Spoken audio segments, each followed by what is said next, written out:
diagnosed with T1D at 8 years old. She's a registered dietitian, certified dietitian nutritionist, and certified diabetes educator. Kristen also holds a Master of Science in Applied Nutrition. She currently works at Albany Medical Center in addition to being the owner and president of Fitness Arts, as well as the head of their nutrition department. She is also the proud mama to 10-month-old baby Luca, who we love. Thank you very much for being here. Let's welcome our presenters. Thanks. Exercise has many benefits for everyone, especially for those of us with type 1 diabetes. One is weight management and enhanced muscle mass, reduced heart disease risks, lowering blood pressure, lowering our bad cholesterol, LDL, and raising our good cholesterol, HDL, improving hemoglobin A1C and insulin sensitivity, better balance, stability, and joint function. There's a number of psychological benefits to exercise as well, improving sense of well-being, improving self-esteem, and decreased stress, which probably are the main reasons why I exercise, and reduced other complications such as eye and kidney disease. So there are barriers to exercising with T1D, but they can be overcome, and today I hope to give you that information so we can all be successful with exercise. Number one is health and medical. So how blood glucose could be affected by activity, low blood sugars, and complications. Number two is time, work, and lifestyle. So in our society today, it's do more, do more, do more with less time. So demands on people with diabetes can be greater than for most people. Demands at home, caring for children and relatives, perceived lack of time.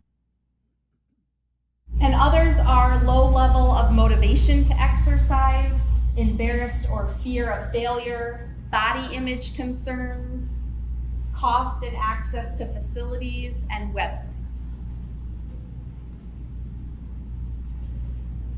So factors that contribute to increased loads during exercise are 4 different things. So one is insulin.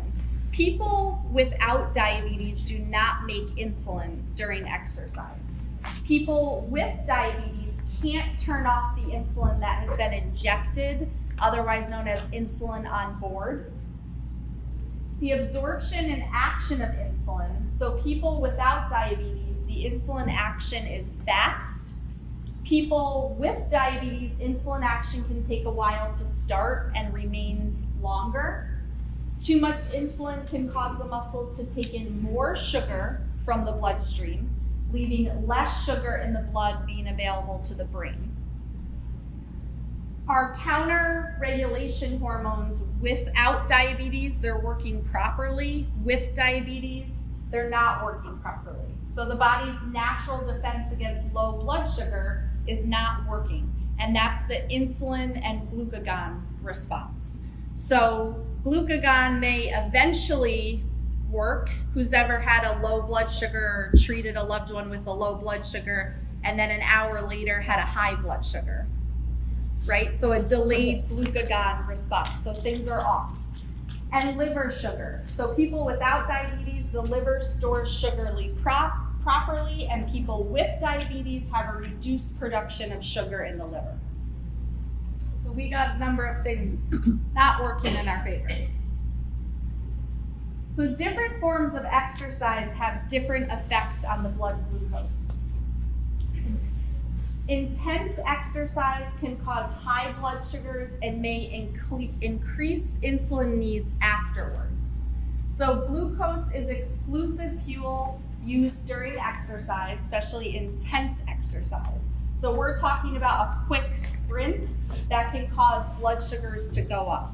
We get a lot of phone calls in our practice with high blood sugars after a sporting event, maybe a track meet, a basketball game.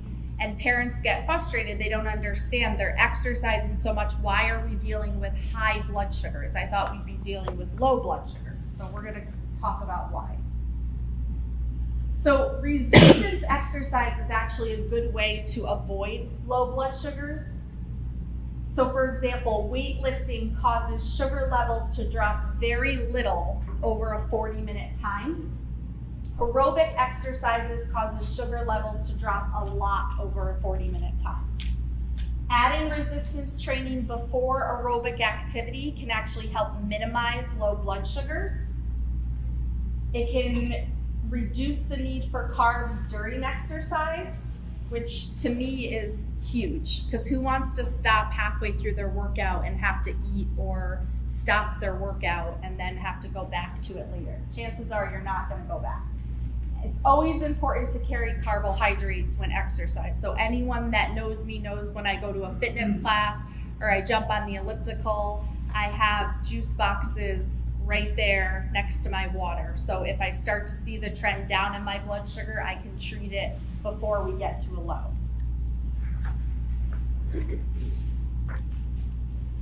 So key considerations for managing glucose levels in physically active patients with type 1 diabetes. Number one, what is the type of exercise that you're doing?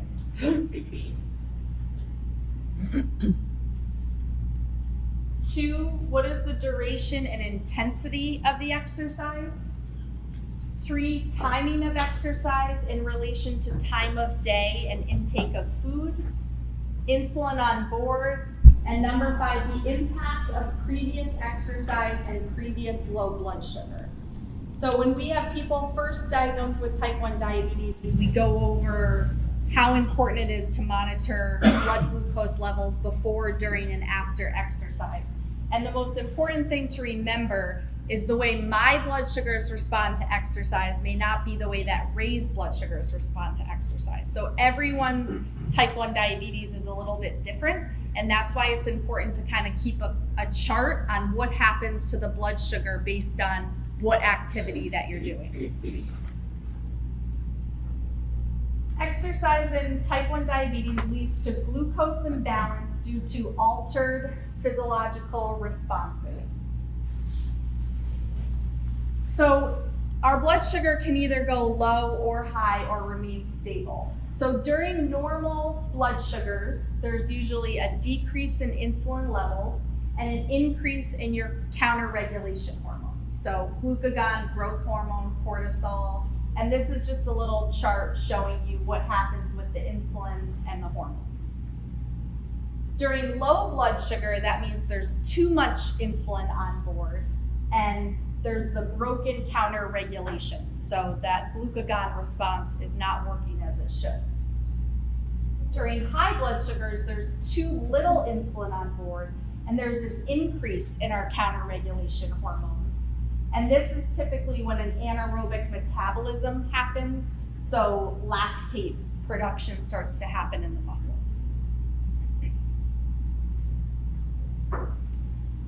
Cooling down can reduce high blood sugar risk after vigorous exercise, and this is a key part. A lot of people remember to warm up, but not to cool down.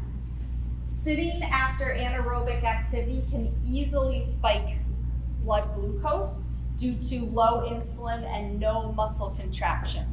A lot of times we forget to cool down, because what's the first thing you want to do when you're done with an intense exercise? You want to sit down, you want to relax, you want to breathe, but cooling down is really important. So high blood sugar shortly after exercise can be reduced by just a 15 to 20 minute cool down at moderate intensity, and obviously monitoring your glucose is essential during this time. Exercise has both immediate and delayed effects on blood sugars.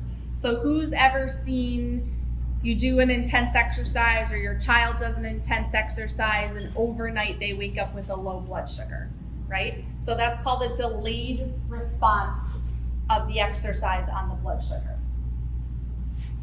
And this graph just shows that after exercising, blood sugar burns remains high for hours due to replenished muscle glycogen stores overnight.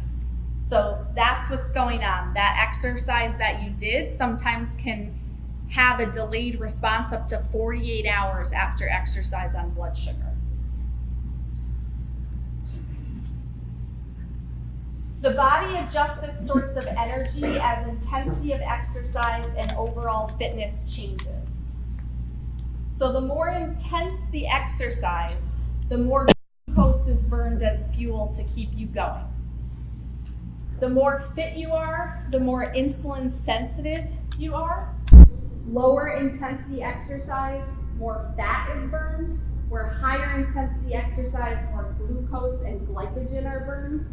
Training increases fat burning and spares muscle and liver sugar stores. So this is why it's important to be consistent with exercise. If we work out once a week, we're not going to see a lot of these benefits, okay? And we're probably going to be more in the fat burning stage, which people say, well, that's great. I want to burn fat. I want to lose fat. But really, we need to be burning that glucose and glycogen to see that fat decrease. So exercising at least every other day for a minimum of 45 minutes is really crucial. Also to see the benefits in the insulin sensitivity and better blood sugar control. So this is a chart showing you an untrained overweight human and a trained normal weight human and their insulin requirements. So as you can see, the more that you exercise and the better you're at a healthy weight for your height, the insulin requirements will decrease. So here's our first case study. Before we go over Andrew, are there any questions so far? So we've kind of gone over a lot. No? Okay. So Andrew's a 45-year-old man who has type 1 diabetes for the past 30 years. His hemoglobin A1C is usually between 7 and 7.5, so he's meeting his goal. He has no significant complications. His current diabetes regimen is insulin pump and continuous glucose monitor. He wants to increase the intensity and frequency of his exercise. He has had occasional low blood sugars with exercise, but they're resolved with carbohydrates. So this is what's going on with Andrew. He has high blood sugar prior to exercise. So he ate a banana, an energy bar, and had coffee 1 hour before a run. He reduced his insulin bolus by 50%, and his blood sugar rose to 280. High blood sugar during exercise. On his race day, he reduced his basal rate by approximately 50% 1 hour before the race. 30 minutes before the race, blood sugar was lower than he'd like. It was at 110, so he ate a banana, reasonable. 10 minutes before the race, blood sugar was still lower than he'd like, so he had 5 glucose tabs. He may be starting to overdo it. And he started the race at 250. So not an optimal starting place. High blood sugar after exercise. After a bike ride, blood sugar was 120, great. Pump was set at 50% of basal starting 90 minutes before the ride. He consumed 20 grams of carbohydrate every 30 minutes during the 1 hour ride. That may be a little intense. And after his shower, his blood sugar rose to 220. So this is what he's struggling with. So, recommendations for managing high blood sugar before aerobic exercise. Why does this happen? Reducing the insulin on board before exercise to avoid low blood sugar levels during the workout is associated with increased risk of high blood sugar, especially when eating foods that contain carbohydrate. So he kind of did a double whammy, right? He took away insulin that he probably needed, and he also consumed carbohydrates without insulin. So how can you reduce this risk? Eating 3 to 4 hours before exercise or workout in a fasting state. If meal is closer to workout, choose slowly digested carbohydrates. So what do we mean by slowly digested carbohydrates? Oatmeal, complex carbohydrates, right? Insulin adjustments before short duration, 30 minutes or less. Workout should be pre-meal insulin only. So you're adjusting for a bolus by about 25% less, and no change in basal insulin is typically needed. During his exercise, he had rapid acting carbohydrates just before exercise, and probably too many rapid acting, right? Banana, glucose tab. He had anxieties about his blood sugars because he already knew that he was struggling with high blood sugars during exercise. He probably had some excitement during the competition, so those are all those awesome hormones that contribute to blood sugars rising, and too great of a reduction in insulin basal rate. So how do we reduce this risk? We could take 20 grams of carbohydrate before exercise if sugar is below target, not 50 or 60. We could minimize the basal insulin reduction. So maybe not 50% less, maybe start with 15% less or 20% less. Meditation or visualization exercises may be helpful to reduce anxiety and therefore reduce the high blood sugar spike during the exercise. Use insulin boluses via pump during long aerobic exercise carefully. So 1 unit of insulin may be as effective as 2 units or more when you're at rest. So when you're exercising, the muscles are more receptive to the insulin. So you want to be careful when you're bolusing during exercise. Sure. So our daughter was just diagnosed about 2 weeks ago, so we're not to the pump yet. Yes. So how does that work with syringes? Yeah. When you're just giving. So the thing that's tough with syringes is if you're on long-acting insulin, once you give that insulin dose, there's no taking it back, right? So that background insulin is going to be working, and that's generally a struggle. But what you can work with is what the blood sugar is before, what type of exercise is she doing, how long is she doing the exercise, and if she would need to eat a fast-acting carbohydrate before the exercise. So the idea behind that is kind of to top off the glucose stores in the body so there's room to burn a little glucose and not cause a severe low.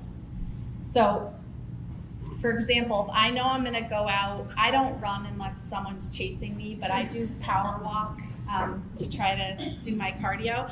So if I'm gonna go out and do a power walk for say 45 minutes and my blood sugar is 110, that's not gonna last me for 45 minutes. I'm gonna be inside pretty quickly treating a low blood sugar. So I may eat a banana, and I may even add a little protein and fat in there. I may have a tablespoon of peanut butter and not give fast-acting insulin for it so that my blood sugar stays stable or raises up a little bit. You're welcome. Could you, if you are doing multiple injections like that, could you split your basal and on the days that you have activity, do your second dose less? Yeah, and we're gonna talk about that. So you can do that. We typically don't recommend that just because that can get a little tricky when you're on injections, and sometimes we end up with the high blood sugars instead of the low. So it's really, if you really know that there's a specific exercise and this happens every time and he or she bottoms out overnight, then we could talk about that if we're not pumping, but with setting temporary basal rates. Yes. It greatly depends, of course, on how long the aerobic exercise is going to be. Yes. But I think it occurred to me that why would you want to keep, assuming you're on pump, not injections, why would you want to keep your basal going during your exercise? You do need insulin to help move the blood sugar into the muscle cells and get the glucose to the brain for energy to help with muscle contraction.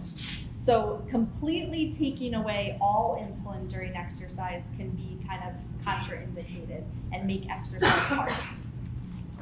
But depending on what your levels are before you. Yes, there are some times that I do, if I'm having a low blood sugar day, which we've all had days where it's been harder to get blood sugar up, and I know I'm gonna do a 30 to 40 minute exercise, I may suspend my pump.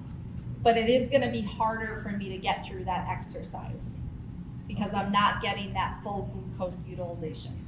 Things like swimming, and just be detaching it and not having it. Yes, so much easier. yeah, which is very common because swimming, we're using every muscle in the body. We're working really hard. So low blood sugars with swimming is almost always what happens. Plus, you don't want your arms attached when you're swimming. It's so much easier to Right. plug it. Right. Yes, and last week I learned on our family vacation that pumps that say that they're waterproof No. may not be waterproof. Oh. So I would recommend disconnecting when swimming too. Okay, so after exercise, what can happen is persistent adrenaline hormones cause insulin resistance combined with a drop in muscle glucose uptake after exercise. Decreased basal rate or delayed glucose absorption from carbohydrate eaten during workout. So how do we fix this? We can consider a conservative bolus of 50% of usual correction for post-workout hyperglycemia, or the low intensity cool down of 10 to 15 minutes of walking would also reduce the spike in blood sugars. A lot of times, even during the work day, if I find that my blood sugar is not exactly where I want it and it's time to eat lunch, I may take a quick walk for a little while to help get that blood sugar back down into range and help the insulin work better before I eat again. Okay, so in summary of that case study, different forms of exercise have different effects on our blood sugar. Exercise with T1D can lead to glucose imbalances. Cool down minimizes increase in blood sugar after exercise. Exercise has both immediate and delayed effects on blood glucose. And the body adjusts its source of energy as intensity of exercise and overall fitness levels occur. So any questions about that case study or what we've gone over so far? Yes. So I think the slide prior you said something about the post-exercise spike. Mm-hmm. So if we didn't turn off our basal rate and kept it going, if we turned it off, and then afterwards we saw a spike, is that the glucagon in her system doing that, or is that because she didn't get a long enough cool down? It could be a combination. Yeah, it's kind of hard to tell. So what we usually say is kind of trial and error, So maybe next time if you turned the basal rate off, keep it on or set it at a 15 to 20% rate. Kind of depends on the type of exercise she's doing. If she was having that adrenaline rush or excitement. Can you just clarify when you say 15 to 20%, do you mean a 15 to 20% reduction? Yes. Okay. Yes. Okay. So we know when we set temporary basal rates on insulin pumps, we can do an increase or a decrease. With exercise, we're typically talking about decreasing to prevent hypoglycemia, unless we're doing an exercise that we see hyperglycemia afterwards, we could do a 15 to 20% increase. If we know every time, Jimmy has a track meet, he goes high after his sprint that he does. So he could combat that with increasing the basal before the event so that he's not having hyperglycemia afterwards. I very clearly remember Kristen telling me once that I really had to get over my fear of lows during exercise, and I keep that with me every day, but I'm not a parent of a child, so I know it's totally different. But I remember when I had time and space to exercise, those days are long gone, I would reduce my basal way too much because I was afraid, and then I would go high after. So I learned that lesson, but also I remember I would try to take a unit or two, like a bolus after, because I knew I would go high. Is that because I felt like if I didn't reduce my basal enough, I was sure to go low? Is that a good strategy or a terrible one? It could be. I mean, again, it kind of all depends on the person and what works best. So that's why I say, don't just try something once, and if it didn't work, be like, okay, I give up. It kind of, you learn over time, depending on what exercise you're doing, what you need to do. You know, is it a reduction in basal? Is it that I need to increase the basal because I always go high? Maybe you're just totally reducing the basal too much and you don't need to reduce it at all, and you can exercise and then you wouldn't have the high afterwards. You know, and it's okay if you see the blood sugar trending down, especially if you're wearing a continuous glucose monitor, and that's the benefit of the CGMs, is we can watch what's going on with the blood sugar and we can prevent a serious low. So if I'm on the elliptical and I see that my blood sugar is 90 and trending down, I can have a juice box or have a half a banana and not even stop what I'm doing. And typically I might go down to like 75, 80, but then I might level out. Daughter is like a power lifter trainer, and then like at night, like 2 in the morning, she could go really low. Do you eat before you go to bed, like cheese or So I typically, So she's, even if she's high when she's in bed, she still drops to nothing because of the exercise Yeah. during the day. yeah, so I typically, it kind of depends what goes on with my blood sugar that day or what my activity was like. But for that situation, we might suggest a fast or a carbohydrate and protein snack before bed, like cheese and crackers or peanut butter crackers or yogurt, so that she has something to kind of sustain her throughout the night. Or she might also need a basal decrease on those nights, so she doesn't have as much insulin in the background to prevent the low. So there's kind of 2 ways to look at it. And again, what might work for me may not work for her. So testing out, you know, tonight we know that every time after you do this, you crash in the middle of the night. So you always want to start the reduction an hour before you see it happening. So if she's crashing at 2 a.m., you want to start that temporary decrease, you know, at 1 or even at 12 a.m. So next we're going to go over the fundamentals of glucose and insulin management before, during, and after exercise. So our second case study is Sarah. She's an 18-year-old woman with type 1 diabetes. Her current diabetes treatment is insulin pump. Her target blood glucose is 100 during the day, 120 at night. Her current hemoglobin A1C is 8.1, so above target. She's struggled with her weight since mid-teen years, and she's now considered obese.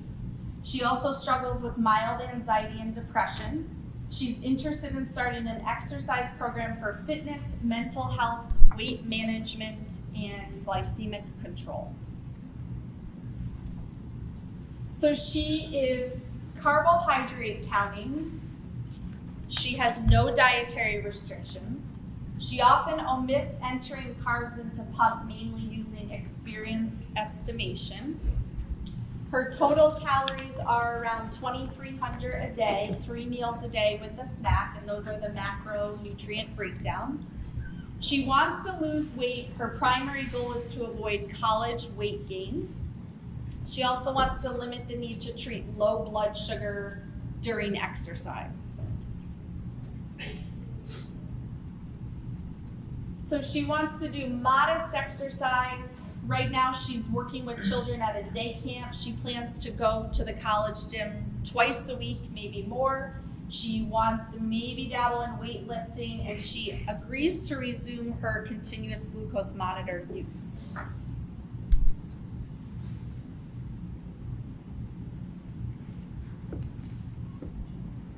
So here are some key considerations.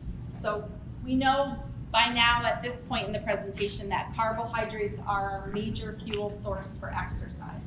Requirements vary widely based on the individual. Carbohydrates may be needed during exercise for performance, low blood sugar, or for both. And distribution and timing of carbohydrate intake is very important.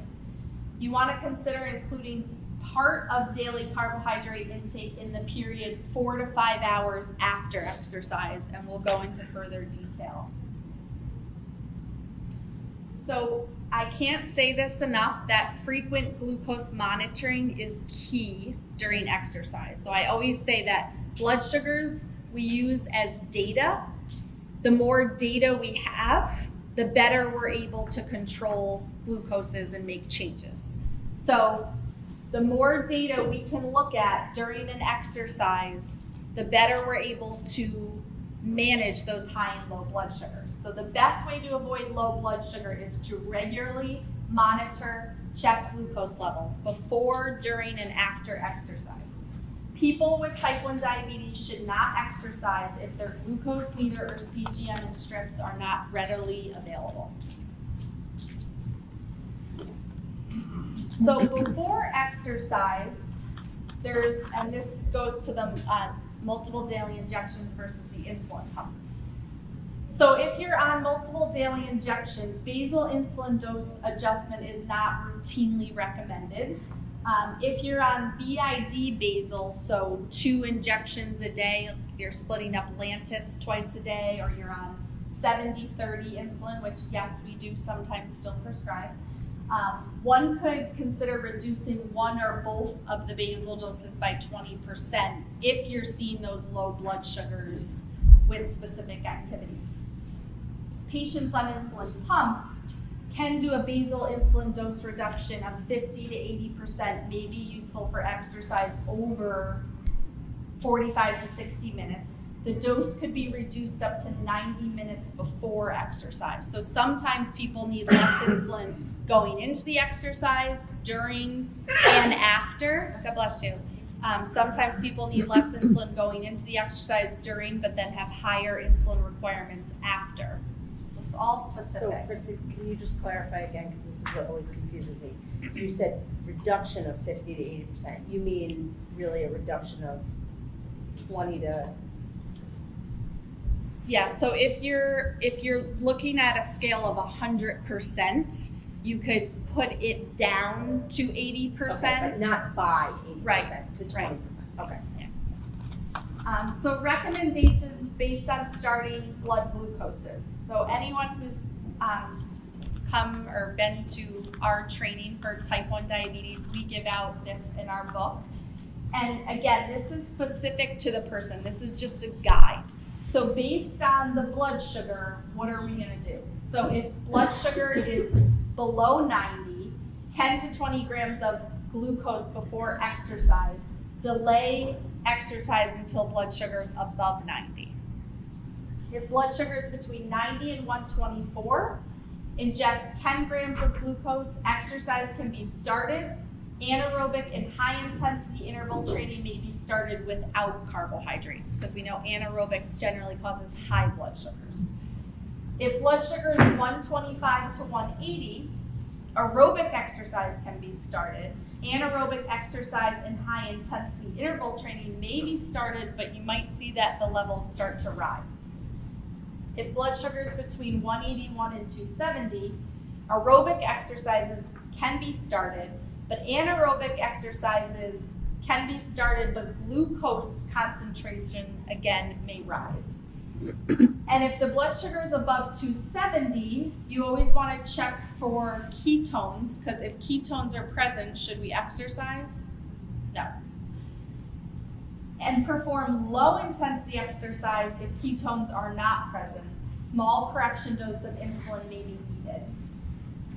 If ketones are modestly elevated, exercise should be restricted to a light intensity, only a brief duration, small corrective dose of insulin may be needed. If blood ketones are above 1.5 or you have small to large urine ketones, exercise is contraindicated and corrective insulin dose should be given. And what else do we do if we find high blood sugars and ketones and we're on a pump? Change your site and correct by injection, right? So during exercise, carbohydrate needs vary based on a number of factors. The need goes up if the blood sugar is below 90, there's aerobic exercise, new sport, or unfamiliar activity.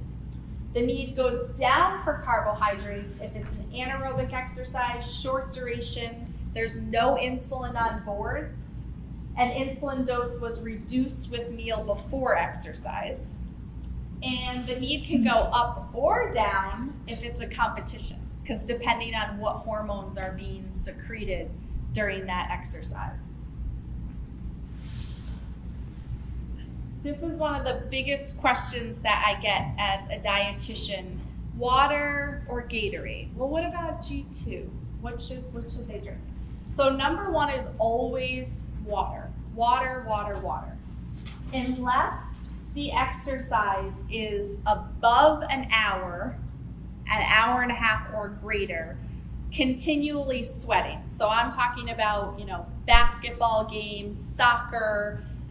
What happens past that hour mark is we're not just losing water in our sweat, we're losing sodium and glucose, which is when a G2 may be beneficial.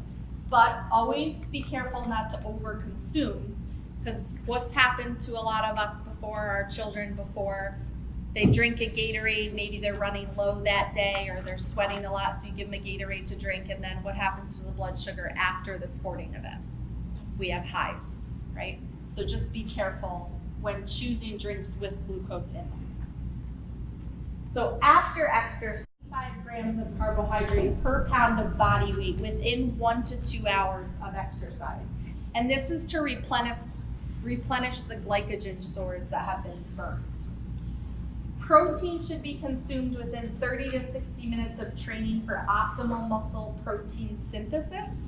An additional 15 to 25 grams of protein to a meal along with carbohydrate can help reduce low blood sugar and enhanced glycogen synthesis. And fluid, always drinking fluids after exercise with food to maximize rehydration, because when we stop exercising, we generally continue to sweat, so we're still losing fluid.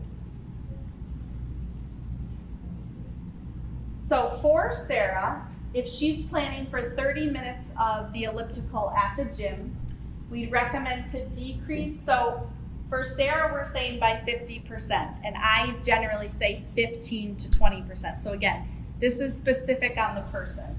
For her, they recommended 50% 1 hour before, during, and after exercise, reducing her carbohydrate bolus by 50% for meals and correction dose within 2 hours of planned exercise, both before and after. And this is to limit the need for extra carbs during exercise, which she doesn't want to be chasing lows. Reduce basal rate by 20% 4 to 6 hours at bedtime to avoid overnight low blood sugar. So she may do one of these. She may not need to do all of these because this is a little aggressive. She might end up with treating highs versus lows. But maybe for her it works that she just reduces her carbohydrate bolus, cuts it in half before her exercise. For her, it would be recommended to aim somewhere between 1,800 and 2,000 calories per day, aiming for at least 3 meals and 1 snack, and shooting for 50% of her calories to come from carbs, 20% from protein, and 30% from fat. Before and after exercise, we generally recommend a 2-to-1 ratio for carbs and protein.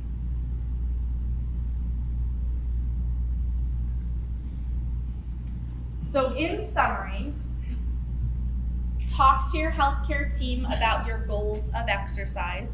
If you don't exercise or your child doesn't exercise, you don't just want to start exercising before talking about what you're going to do to monitor blood glucose. Things to consider when planning exercise and insulin changes are the type, the duration, the intensity, and the time of day at which the exercise is being performed. Timing of exercise and meals are important. Consider insulin on board, so active insulin at exercise time. And if you're on injections, that would be how much insulin did you give for the previous meal or snack. And generally that insulin is going to last for about 4 hours after. Think about the impact of previous exercise and or low blood sugar levels when planning exercise. So I always say keep a notebook of exercises or sporting events and keep track of what the blood sugar did before, during, and after. How insulin is taken, so pump versus injections will change how blood sugar is managed with exercise. And know your glucose targets. Always talk to your healthcare team about the best tools for monitoring and treating. Most of us would say that kids in sports with time restraints, they eat dinner before sports and take insulin to cover for those carbohydrates. Should you? So with this, I'm very confused. Okay. Not gonna lie, whether you should be taking more or less insulin, like when you're covering for your carbs, and does it depend on your blood sugar? I guess there's a lot. Yeah, there's a lot of factors. So let's say that before dinner, blood sugar's 270, and he's going to a baseball practice. So baseball is not really continuously running. It's kind of short spurts of running. It's so you would look at that and say, okay, we have a high blood sugar. We're gonna give maybe full amount of insulin for carbs, and maybe we're gonna scale back on the correction dose and we're gonna see what happens, okay? If you still see high blood sugars after practice or during practice, maybe he needed the full correction and the full amount for carbs. If he goes into dinner and his blood sugar is 150, then I may cut the carb dose in half to prevent a low during exercise. Okay, so it kind of all depends. The type of exercise, what's the blood sugar going in, and how does his blood sugar respond to that exercise? Are you usually battling lows? Are you usually battling highs? So every situation is a little different. Does that make more sense? I appreciate it. Like, my daughter is pretty regular, so she covers for her meal and stays pretty much in range, and we're good. But I mean, it's cheerleading too. I mean, they do spurts. Yeah, so she doesn't need a decrease They in do her running, basal. long distance, and then they also do like spurts. So I guess it depends on the sport and their blood sugars. Right. Right, yeah, great. Yes. So I have to agree with like what Ray said. Like, there's some activities that we're just pretty much terrified of putting our child in at this point. But I don't think that's necessarily the right response. Right. So can I talk through a scenario and you tell Sure. me? Okay. So when we were doing swimming lessons, she was on the Animus, and we would disconnect her. We give her a snack of like a peanut butter sandwich before. Unfortunately, Dexcom doesn't work in the swimming pool. Right. Swimming was only half an hour and the water was cold. So about halfway through, they would get out to jump, and Dexcom would re-emerge, and it would say she was low. So here we are on the pool deck feeding her glucose tabs, and she would stay. And then after practice, you could see as we're like walking to the shower, you can see what her number's doing, and it would stay low until all of a sudden, like on the car ride home, she'd be like 270 and angry. So after doing that over and over again, it was like, you Pavlov me, and I don't want to keep doing this. Right. So pairing it off with your presentation. So we should have been turning it down 90 minutes before. Yeah, so I would have done a decreased basal beforehand. And Okay. again, the amount is, I would start with 15 to 20% reduction of basal. About, an hour to two before, so 90 minutes may be a good starting point. Still give her the snack uncovered, and then when she's done, you may need to give her a bolus of insulin, or you may need to even increase the basal 15 to 20% for 2 hours after. Okay. And that may help. I never want diabetes to be a reason why parents are afraid of sports or afraid of activities, and I hear that a lot, and it hurts my heart because I want everyone to do what they want to do. Well, and I'm a swim coach, and it's killing me a little bit. Yeah. I'm like, well, I'm teaching everyone else's kids in the community, but I can't. Right, and there is a way around it, so there is different options. Just because the same thing happens every time, that's almost better, because we know we have the data, we know what happens, so now let's try to change it. Okay. Try it again. Can you just explain why, when you're, especially in the pool, when you're completely eliminating insulin, why? I know that's terrible. Why? But There's why? still active insulin, remember, because even if you're taking away insulin, there's still insulin in the body. And because the muscles are contracting, they're pulling any sugar in the bloodstream out faster. So that's what causes the lows. But what is it about the elimination of the basal that causes the highs later? Because, and that's what makes type 1 diabetes hard, is technically you kind of still need that basal rate, and that's why you end up with the high. So that's why we just talk about reduction instead of elimination. Right. And having the carbs beforehand to help with the lows during. Once your body's depleted all the insulin on board, then it can't take up any glucose. You need the combination of Right, insulin and then it glucose makes to also exercise use it. harder. Right. I noticed you have is that an Apple? Yes. So Yeah. do you use your CGM through the watch? I mean, don't. Can't I do wear, a swimming, but. yeah, I wear the Medtronic system, Okay. so it doesn't work with the watch. Dexcom. It should. Dexcom G6. Yeah, it does. I know. Nancy, do you have anything to add about that? Just, you know, it's trial and error. Right. Keeping records of what you do. How works and didn't work. It's hard. I mean, it's not easy at all with type 1 and exercise, but there's so many benefits to it, and there are ways around it. It's just figuring out what works. And the more frustrating part, and I always use this example when my husband and I first started dating, and I was wearing the Dexcom at one point, which I love. It's a great sensor. I had this blood sugar day, and we've all had them, where we want to frame our graph, right? It's like this perfect flat line. And I work with Nancy Jones, who's also a CDE, and I always show her when I have this beautiful, like, look at this, let's just print it out and frame it. So I showed it to Travis, and he was like, wow, that's great. Why don't you do everything that you did today, tomorrow? And I said, if only if it was that simple, right? Because I could get up and do the same exercise, I could eat the same thing, but I'm gonna have a different blood sugar day. So that's what also makes exercising with type 1 diabetes difficult. But don't give up. Kristen, do you guys have any apps or specific paper charts that you guys use to track exercise and blood sugars? Like, I'm trying to create one in my head, but maybe you already have something that exists for I parents. typically say to keep a notebook. I mean, you can do it in MyFitnessPal, you could do it in your notes on your iPhone or on your computer. But I'm a old school. I still have my planner that I like to cross things out and write things down. So I like the notebook idea because you always have a hard copy to go back to. I wonder where you get that.